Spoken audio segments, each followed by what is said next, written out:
According to a recent Gallup poll, public trust in the media has dipped to an all-time low, as just 32% of people in America have a great deal or a fair amount of trust in the news media. I sat down with Alex Hayes and Troy Oakham to discuss some ways that the media can regain some of that trust.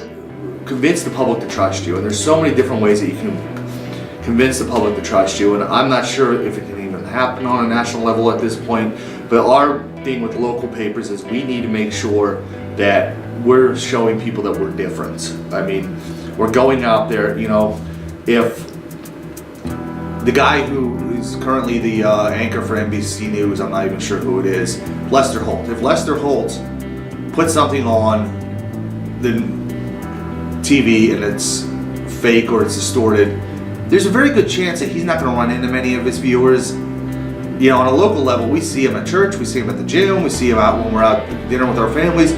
We have a responsibility, we always have a responsibility to get it right, but at a local level, we have better checks and balances to make sure we get it right, because we directly respond to these people. We directly see them, and we live here just as much as they do, and we aren't going to our $1 million penthouses in New York City and escaping the world.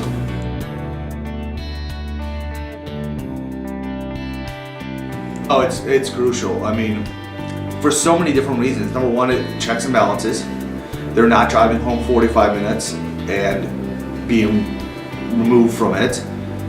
Also, the sourcing. I mean, we have reporters who, like myself, I'm involved in numerous organizations. We have,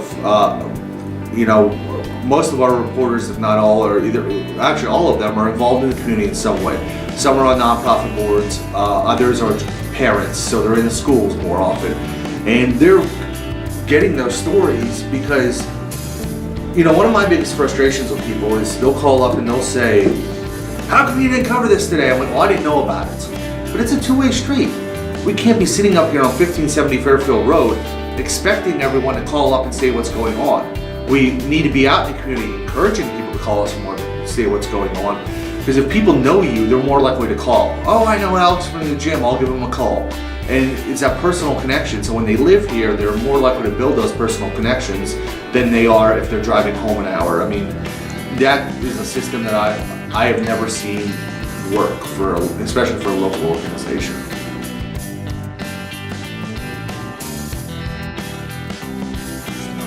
Building trust is not about just doing everything right the first time. That's your goal. But it's also about recognizing when you made a mistake, because people are going to say, okay, well, even if they don't always get it right, at least I know when they're not getting it right. Whereas another news organization, if I don't know when they're screwing up and they don't tell me, they could be screwing up all the time and I won't know the difference. So being transparent about your mistakes can sometimes be even more, kind of even build a better relationship than, if you don't have that opportunity to be transparent to begin with. I think it really comes down to the simple things in terms of having face-to-face interviews over the phone interviews, over email, or just pulling stuff off press releases. Again, when you're understaffed, you don't have resources, you run on a time crunch, you got to do what you got to do. But making the effort to go out, set up a time, sit down with people, try to work best with their schedule, exchange pleasantries, really try to show that you care about this person, you care what they have to say, and you're in it not just so you can get your story done, but you're in it so they have a voice too. That's what's important. Showing that you care, going the extra mile is what, when people are going to sit down and say, okay, well, this news organization, they're not trying to do their little thing in their high tower there. They really do care about the community. They kind of are entrenched in the community. They are a part of the community. They are not some separate, organization that swoops in, gets the story, and backs out. So you do really need to build connections with people and build relationships with people. Not being funded by the administration allows us to really get a leg up on that credibility and say we are not an arm of the administration.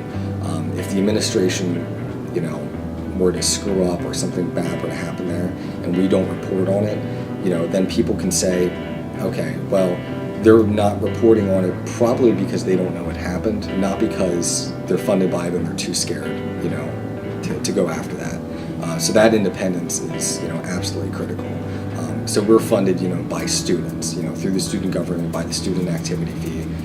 And ideally, it would be nice if our money came, out of the sky and we didn't have to be funded by anybody at all. But as far as any, kind of financial center around campus, whether it's the foundation or the university or anything else, being funded by the students is in my mind, the best way that we can do a good job and be ethical in doing that job. For the Slate, I'm William Whistler.